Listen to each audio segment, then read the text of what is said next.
You are listening to In Conversation with Jennie and Mark.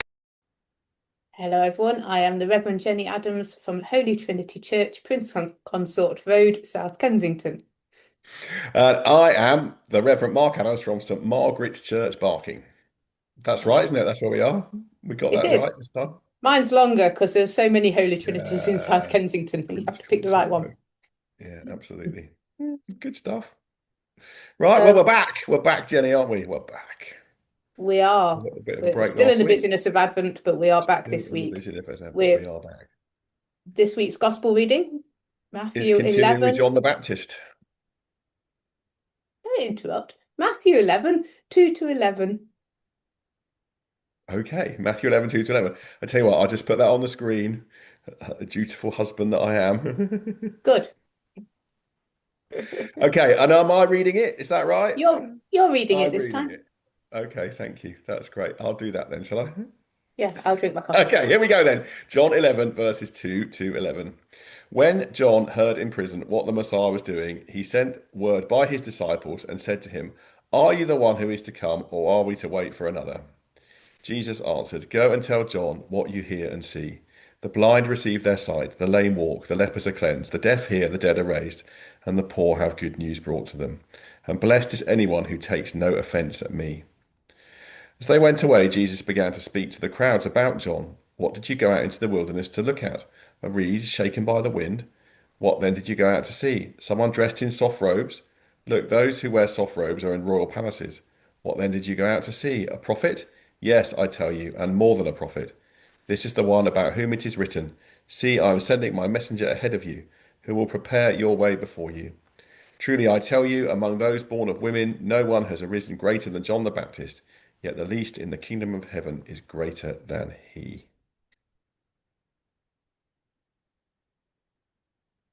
I think you quite like Wow. this passage, don't you? Makes me quite emotional, which is why Oh, you had to read it. well, I had to read it. So what emotional about this passage about John the Baptist and Jesus? I just think I think it's so lovely. I think you can see the personality of Jesus and therefore the personality of God through it. So all of it, the fact that somebody like John, who was born to do this, has committed his whole life to it, suddenly has this doubt that he's got it right. He might have it wrong. Like, Yeah, are you really him? Or have we got to wait for somebody else? It's like yeah, just that kind of having committed everything to it. And he won't have been popular. I mean, he'll have had his following, but he won't have been popular. It'll have caused him a lot of, and at that kind of moment. And I think I can recognize that when it all goes wrong, it's like, oh, yeah, I recognize that. Am I just wasting my time? Is this really true? That thing. And then the response is beautiful because he never comments. He just tells, just look around you and you can see what's going on. You can see it. You just need to open your eyes. Um, yeah. And then when he's done that, so there was no condemnation, no John, oh come on, John, get a grip. Which is what we would say. Come on, John, get a grip. yeah. Oh, John. None of that. Just look around, you can see that I'm the one. And then Mm, when they've gone off to tell him, he's just so nice about him. John is the greatest. I mean, the people in Kingdom of Heaven will be greater than he, but you won't find another one. So nothing about his doubting, just he is amazing. Um, yeah, and I think it's lovely, really, really lovely. yeah. But now I've got to make that Okay, into a there you go then. I think we can end it there. thing. Yeah, you Yeah, can I have think doubts, that's you won't true. be condemned. Mm, Yeah, I think it's an interesting to look at both of their characters, really, isn't it? These two sort of absolute, well, Jesus himself, obviously, but also John the Baptist as the forerunner, mm. the greatest of all the prophets, in a way, is what Jesus calls him, doesn't he?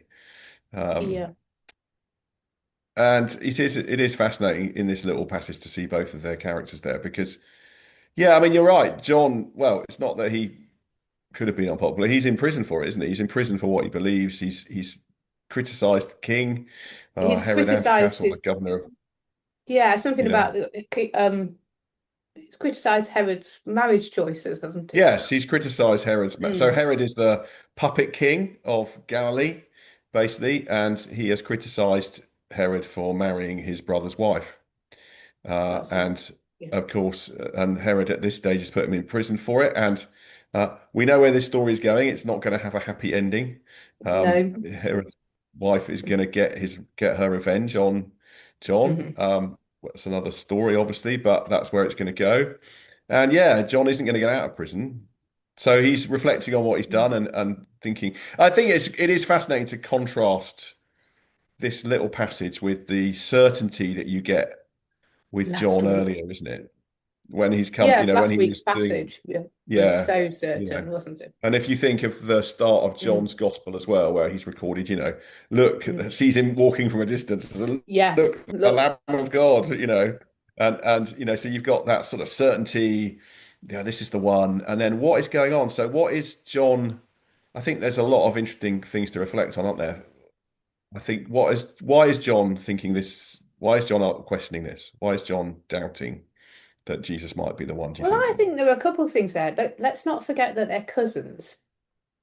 So whilst he's sitting there, he's probably remembering what he was like as a child or what the relationship was like as a child as well. I mean, it is quite a strange thing to think you've grown up with the Son of God, um, being related. So I think there might be an element of that, you know. But also I think we all doubt.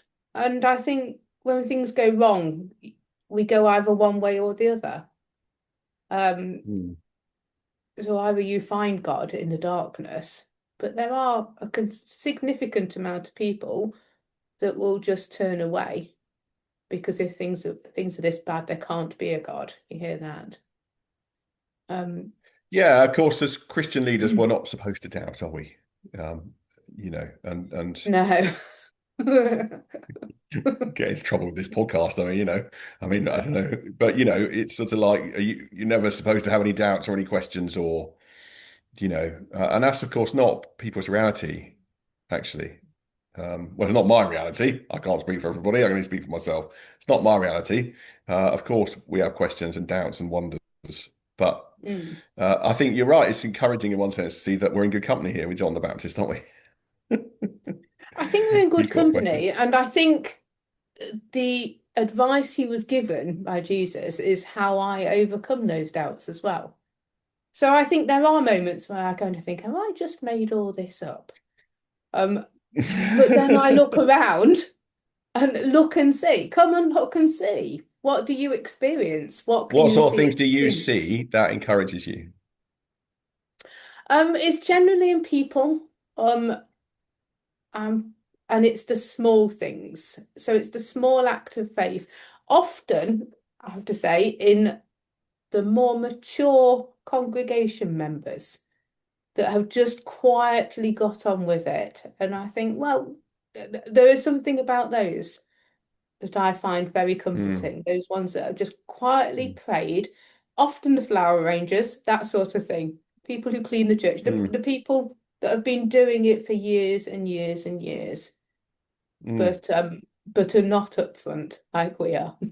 Yeah, yeah, yeah, And I yeah, find those very encouraging, um, yeah, committed their lives. Um, Sometimes just in nature, just yeah. stop and breathe. Um, I like to be in the middle of nowhere, whether it's on the beach or in the middle of. So she that works in the city, Yeah. like to be in the middle of nowhere. Um, and sometimes just the things that people might say. Sometimes it's the right word at the right time. Yeah. Sometimes it's a cup of Yeah. coffee. Cup of coffee always makes the life feel better. So obviously, you know, John is talking about Jesus rather is talking about big things here, isn't he? The lame walking Mm. and does it have to be that or can it be other things? No, I think if we're waiting for miracles, it's not that I don't think miracles happen, but if on a daily basis I need that reassurance, I don't think waiting for the blind to see is going to help. For me, it's more the glimpses of the kingdom that you can see in everyday life. the things that you can be more aware of. Mm. So a joke with friends over a cup of coffee. Mm. Um, Mm. often, I don't know, a nice sunset, just things like that, where I would find glimpses of God. And it's often in people. It is generally the people. The elder members of congregation Yeah, that I think people are. regularly do stuff. I think, yeah, people are where Mm. it's at, aren't they? I think, Yeah. and I think sometimes with clergy, it's something we talk about quite a bit, isn't it? We get caught up in all the other stuff we've got to do, and sometimes it feels like there's no time for people, which is always a bit sad. But because I think you're right, people is where seeing God in Mm. others is really what it's all about, I think, and walking together with others. Um, I tell you where I really see God. And it's mm, like if I buy a big issue or one of those other magazines and they say God bless you. And I just think that's right. so I just yeah, touches me a little bit. It's like Yeah. a Yeah. little bit of faith. Because it's not a common thing to say anymore either. It's not as though So do you think everybody's John the going around saying Baptist, it. why do you Mm. think is Jesus is Jesus not the sort of Messiah that John was looking for, do you think? Is that why he's got some doubts and some questions? Well, there might be that element as well. I think it's a combination, isn't it? Yeah. Too much time on his own. Yes, he's sitting there wondering, isn't he? Yeah. Somebody Yeah. once said, spending too Yeah. much time on their own. Yeah.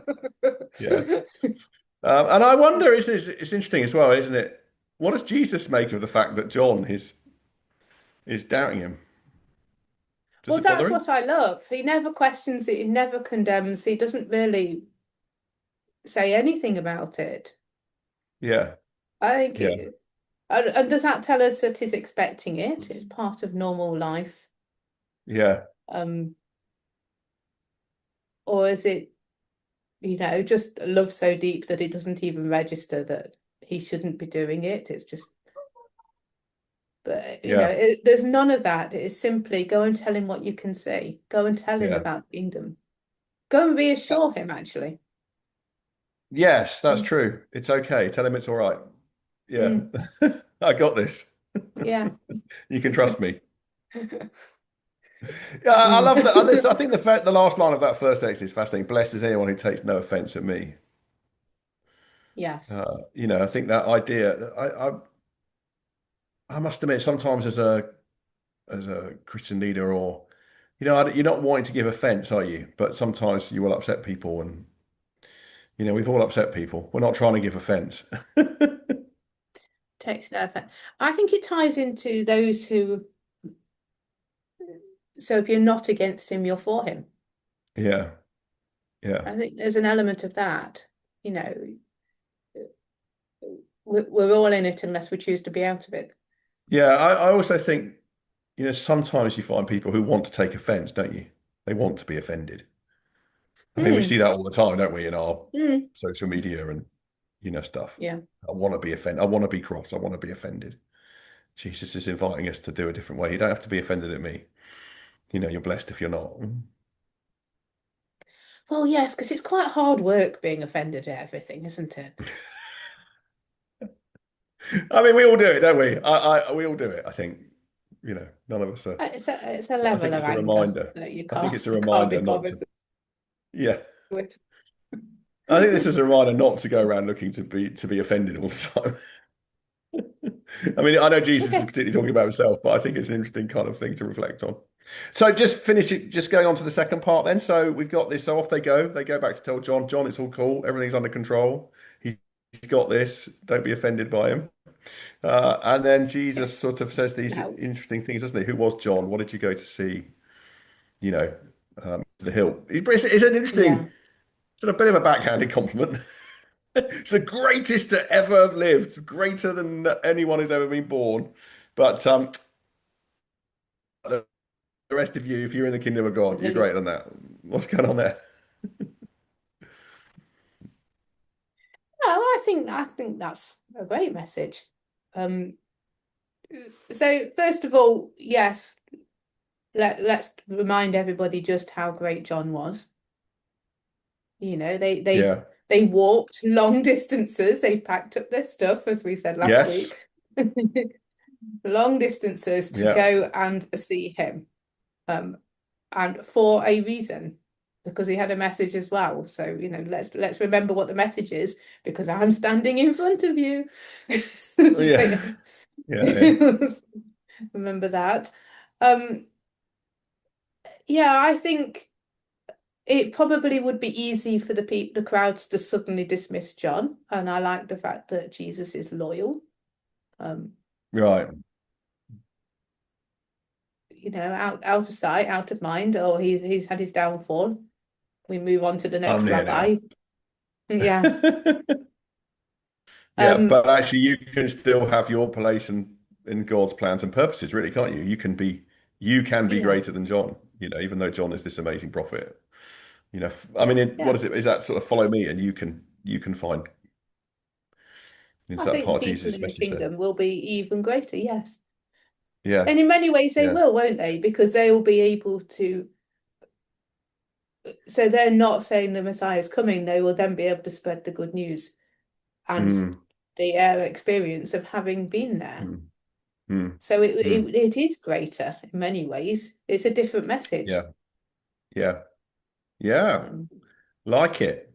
And how does all that tie into Advent? yeah, it's Advent. Third Sunday of Advent, Jenny. It's getting towards the end. Starting I to, know, John the Baptist. you know. How does it tie in? Well, I suppose if we're doing a bit of a spiritual spring clean, these things are important. We're allowed, if you're having doubts in that spring clean, if you're suddenly kind of looking at yourself and thinking, is it all worth it? Mm. Yes, it is. Yeah, and it's worth waiting for. What Jesus is Mm. offering is worth waiting for. Do we have to wait? Well, that's the Advent theme, isn't it? Isn't that what Advent's all about? Waiting. We're waiting. I know, but we're between the now and the not yet, aren't we? The kingdom's There already you go, you here. see. Good old Well, Paulie, we're good not old. there yet. We're still now and they're not yet, so we're still waiting. Yeah. Yeah, I think actually you could sort of, that's an interesting one to sort of end with, really, in a way, coming back to, is John caught here between the now and the not yet? It's like, this is happening, but I'm Yeah, not seeing it absolutely. all. Yeah. Well, we see through a glass dimly and As whatever. Paul says in 1 Corinthians. We'll Yeah, see face to absolutely. face. It's all, Yeah, but yeah. we're all stuck there, including John. Yeah. Including John at this moment, he's seeing through a Mm. glass dimly, isn't he? Or seeing in the mirror dimly, is it? Yeah. Mm. Yeah, good stuff. Well, there we are. Some thoughts for the third Sunday of Advent. Second, I always think John the Baptist kind of gets two goes, doesn't he? Because we had a bit of John the Baptist last week. John the Baptist, but it's a good passage, and I think yeah, it is. I think it's a really good passage and worth reflecting on. And I've got some thoughts now. Thank you for that for my sermon on Sunday. And Oh, good. Share them with me.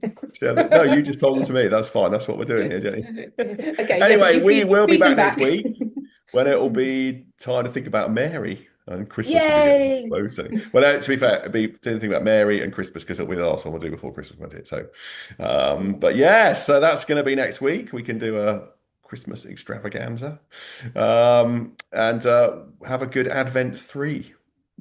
Absolutely. Have a good one. See you next Take week. care. Bye bye. Bye. Thank you for listening to In Conversation with Jennie and Mark. Please subscribe for more episodes on all the usual podcast platforms.